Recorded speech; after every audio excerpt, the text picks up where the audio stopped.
Story, sir, is really very fascinating. I think over the last 4 decades, you have put Pune on an international map, and we all feel very proud about this great achievement.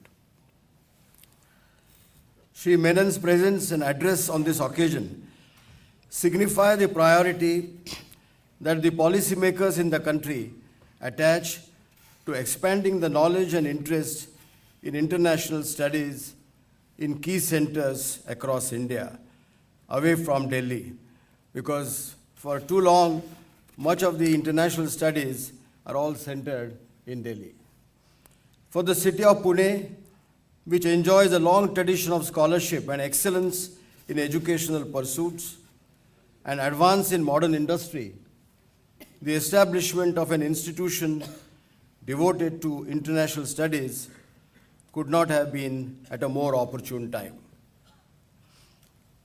The newly created institute has also decided to establish the R.D. Sathe Chair for International Studies. I would say a visionary decision to pay tribute to an outstanding diplomat whose contributions in India's foreign policy are legendary. One of our top China experts, and I believe I recall he had 4 assignments in China, including during the harrowing days of the Cultural Revolution. He continued to provide to the government inputs and valuable advice which were a characteristic of his scholarship, sagacity, and wisdom. As the first head of the economic division in MEA, he can be credited with giving a new direction to economic diplomacy. His years in Iran gave him a new thinking on the issue of energy security and geopolitics of oil at a time when these issues were still not part of the lexicon of international discourse. The skillful way in which he handled our policy in the wake of the Soviet intervention in Afghanistan has long been remembered. After his retirement, he dedicated himself to the cause of international studies and research in Pune. And I just hear that he was very closely associated with Symbiosis for several years. For my wife and me, it was a great privilege to be closely and personally associated with Ambassador and Mrs. Sathe. In fact, Mr. Sathe launched the book which my wife wrote in 1992 in Marathi on India's foreign service. I feel greatly honored and humbled that I have been invited to hold this prestigious chair, which I accept with great pleasure and humility. I'll do my best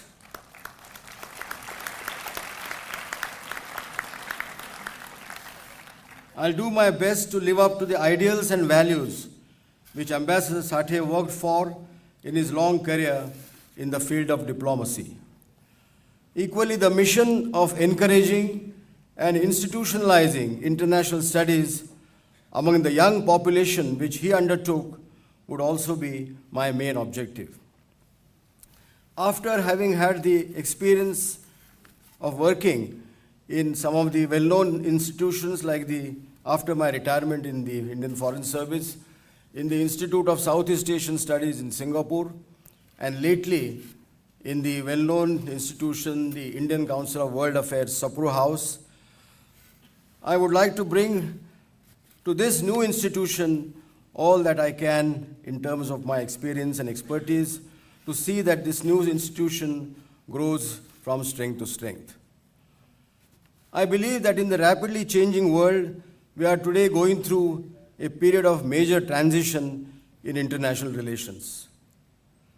The basic structure of the international order, based on the Westphalian nation-state concept and its attributes of sovereignty, territorial integrity, national security, etc., are still very much in place. There are, however, new threats such as religious fundamentalism, environmental degradation, etc., and new challenges of non-traditional nature such as energy security, water scarcity, maritime security, or cyber security. On the other hand, globalization, regional integration, interdependence, especially in the economic field,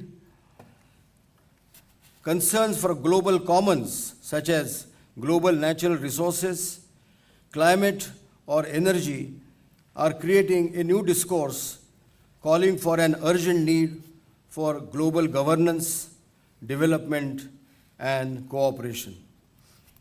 The onset of democracy and Arab Spring-like movements in many parts of the world are indicative of the trends towards egalitarianism and socio-economic justice.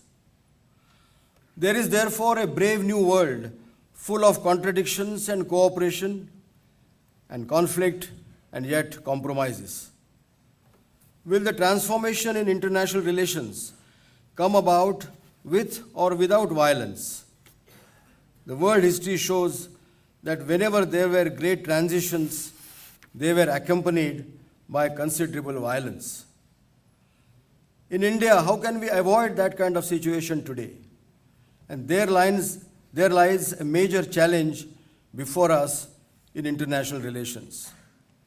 India needs to re-emphasize its approach, an approach based on its long civilization, a non-Western approach of regarding dialogue and cooperation as the primary basis for dealing with international affairs and work together with like-minded countries.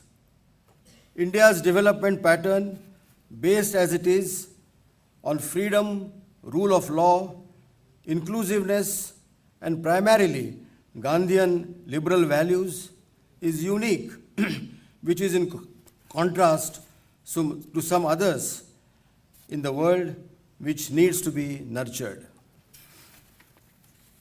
While the objectives and programs of the new institute should be broad-based, and I'm sure over the next few weeks and months, we'll be discussing them with the help of an advisory board.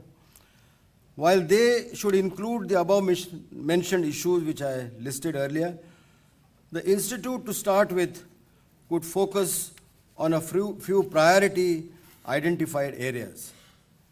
Besides our immediate neighbors, the regions such as Africa, south of Sahara, Southeast Asia, and the Gulf may be selected for intensive studies, publication of papers, monographs, etc. South Asia, much of it still remains in turmoil, plagued by terrorism and extremism. We need to follow and analyze developments in this region which are very crucial importance to us. Some of the topics from the global commons, such as the climate or natural resources, including water, may be chosen for detailed studies. Economic diplomacy is one field which has assumed in today's international relations a place of primary importance. But this cannot be pursued in isolation of politico-strategic considerations. Most think tanks in India still do not take a holistic view of economic relations, which the new institute can begin to undertake with specialized courses. Conferences, seminar, debates among scholars and experts, including from outside countries, need to be thought of for making the institute a hub for informed discussion on these subjects. Learning of foreign languages, especially those which are relatively less known, and I just give by example names like Swahili, Vietnamese, Dari from Afghanistan, or Turkish, could be planned at the institute. Essentially, in the beginning, the institute may aim at creating a niche area for itself in identified subjects of international relations. Information technology, knowledge, and communication are in today's times, the main ingredients of diplomacy. And Symbiosis, with its hallmark excellence on education, is therefore ideally placed to play a key role in this area. By seeking participation and guidance of leading personalities in the field of international relations, in the activities of the Institute both in Pune and Delhi, I do believe that the vision of the new Symbiosis Institute of International Studies, which Dr. Mujumdar had dreamed for so long, can be fulfilled before much time. Thank you.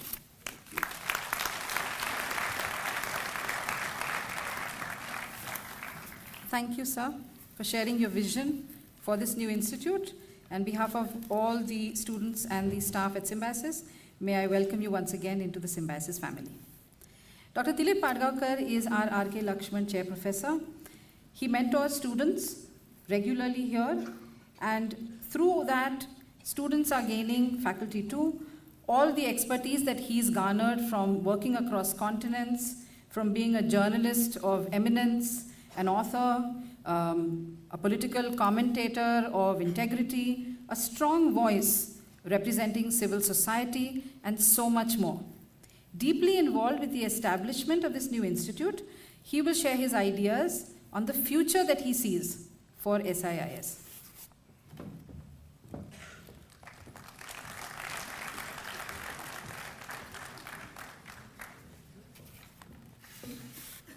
Dr. Muzumdar, Mr. Shivshankar Menon, Ambassador Prakash Shah, Ambassador Sudhir, Dr. Vidya, Dr. Gupte, Mrs. Sathe, Mrs. Menon, faculty and students of Symbiosis, ladies and gentlemen.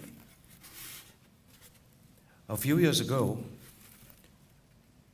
I interviewed Amos Oz, who's one of Israel's and indeed the world's great writers.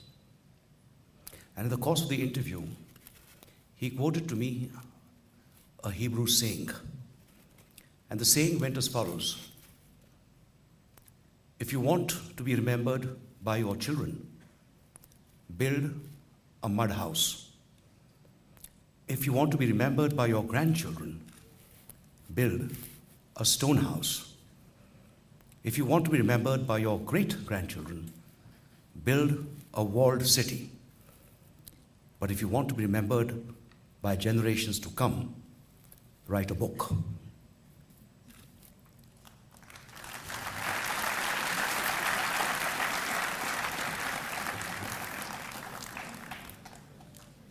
I asked Amos Oz what sort of book he had in mind.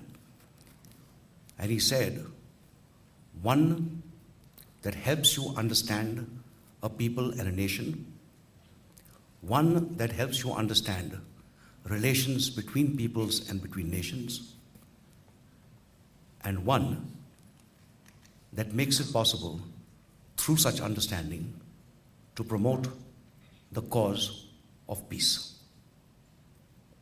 Ladies and gentlemen, the institution of this School for International Relations is designed precisely to promote better understanding of nations and peoples and between nations and peoples. Ambassador Sudhir Devre has given you an idea of what we propose to do with this institution. Let me merely add a couple of factors which aren't really to be found in similar institutions elsewhere in the country. We'd like to focus, as Ambassador Devri said, on the neighborhood, the near neighborhood, and the extended neighborhood of India. And we would like to focus on Africa. This focus, however, will not be restricted merely to studying the foreign policy of a particular nation or the strategic interests of a particular nation. We would like to encourage also the study of how the economies of that nation work, of the kind of societal changes that are taking place in that society, of the culture of those societies. And therefore, in addition to getting experts in these fields, we would like to encourage our students to develop a sustained interest in the languages of the countries and regions that they intend to focus on. During my long years in Delhi, whenever I needed someone who read, let us say, Sinhala newspapers, it was extremely difficult for me to find such a person.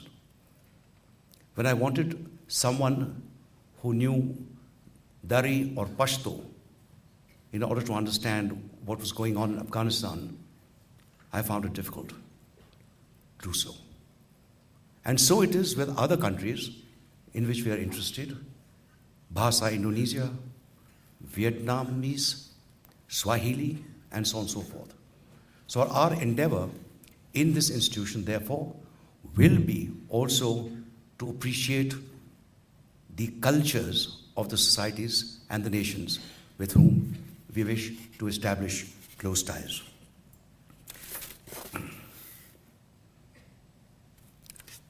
The purpose of this institute, therefore, will be to invite scholars to write their MPhil dissertations and their doctoral dissertations in subjects of their choice, but within the framework that I have just outlined to you. We are going to develop close relations with similar institutions, both within the country and abroad. We are going to be guided by an advisory board. And I'm very happy to announce today that this advisory board has been constituted. I'm still awaiting a response from 2 individuals because they're traveling abroad. But I'm pleased to announce the composition of this advisory board. Ambassador Ronan Sen, Ambassador Arundhati Ghosh, Ambassador Ashok Gokhale, Ambassador Sudhir Devre, Ambassador Prakash Shah, Ambassador Rajendra Abhyankar, Ambassador Talmiz Ahmad, Mr. Tarun Das, and Commodore Uday Bhaskar. Just before coming here, I also got an SMS to say that Ambassador G. Parthasarathi has also agreed to come on board.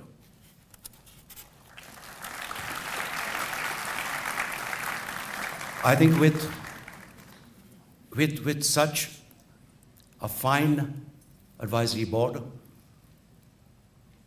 we can be sure that this new institution will be mentored both in the choice of subjects to be covered and in the choice of experts who will be designated to guide the students. There are a couple of things that we intend to do in this institution. One is already on, that was mentioned earlier. This is the Indian Review of Global Affairs, which is most ably run by my friend and colleague, Nilova Roy Chaudhary. And the other is to prepare compact documents on very precise issues, the kind of documents that come with great regularity from the Economist Intelligence Unit. And these we would like to prepare for government, for corporates, and for international, governmental, and non-governmental organizations. We shall, of course, be cooperating very closely with the Ministry of External Affairs and with the Indian Council of Cultural Relations, together with the World Council in Sapro House and other institutions across the country. And we hope that our students, once they graduate, once they obtain their MPhils and their PhDs, will find career options in government, in the private sector, both nationally and internationally. And this will be, therefore, a group who belong to India, but who think globally. I shall end by using the word of a great thinker whose name is attached to Pune, D.D. Kosambi. Kosambi had that kind of an encyclopedic mind. And he once said, those who think of India alone do not know what India is. And I think we here will think very hard about India. We'll think about Indian interests. We'll think about India's enlightened interests. But we shall do so within the framework of the interests of the world community. And that, as you know, is also the motto of Symbiosis. I shall end up by saying that this institute is also going to strive to do something else. Satyameva Jayate is our nation's slogan. It means, let truth prevail. Unfortunately, in our country, we have turned this upside down because today, whatever prevails is the truth. And we would like, therefore, to get away from this cynicism. We'd like to offer alternatives. We won't be content merely with criticism. We should try to be constructive. And that, ladies and gentlemen, is how we envisage the future of this institution, which has been launched today. Thank you very much.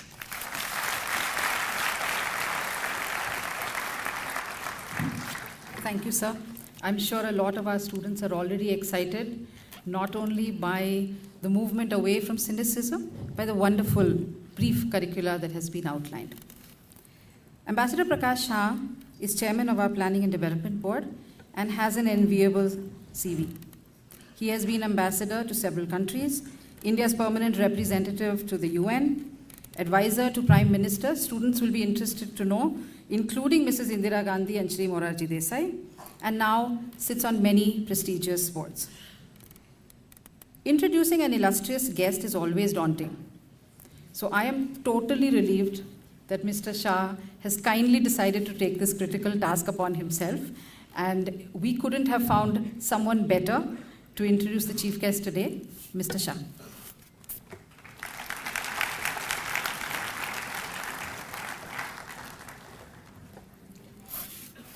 Distinguished guests, ladies and gentlemen, friends. There are three highlights of today's program. The establishment of the Ram Sathe chair, about which you have already been given full explanation. The question which I closer to my mind and which has been very ably explained by friend Dilip Padgaonkar. Dilip Padgaonkar, and that is the establishment of the Symbiosis Institute of International Relations, in which we expect a whole lot of programs and plans that he has described. And the third one is the visit of the National Security Advisor and his long-awaited discourse on India and her neighbors, which is an issue that must concern all of us and on which we are all awaiting Mr. Menon's views. To introduce Mr. Menon, in my view, is really not necessary in this day and age of internet. If you punch one button and you know much more about it than I do, you'll be able to see his achievements throughout his career, a career which has only culminated, for the present I'm saying, that doesn't mean that it will be much more beyond that, as the National Security Advisor to the Prime Minister and to the country. The only reason I believe I've been asked here to introduce him is not what is written already about his distinguished career, but it's probably because I've known him for, I can't remember, but it's obviously over 40 years. His distinguished, I've worked with him as a colleague for many years, and I do not want to keep you away from his lecture, but I should mention to you that amongst the many qualities that a diplomat, I believe, should have, and that equally applies to the Indian diplomats, the one that is most outstanding is the ability to be cool and calm in the face of both panic and crisis. And over a period of 30 to 40 years in the Foreign Service and beyond that as National Security Advisor, you would admit that there are many areas and times during which a person of his standing and status has had to face both a crisis and situations that would require a very cool and calm mind. And I have to point out to you that that's one of the greatest qualities that anybody can have, and that is something that I'm sure all of you would follow as has been done by Shankar Menon in his career. May I now ask Shankar Menon to come forward and give us the wisdom of his views on India and its neighbors. Thank you very much.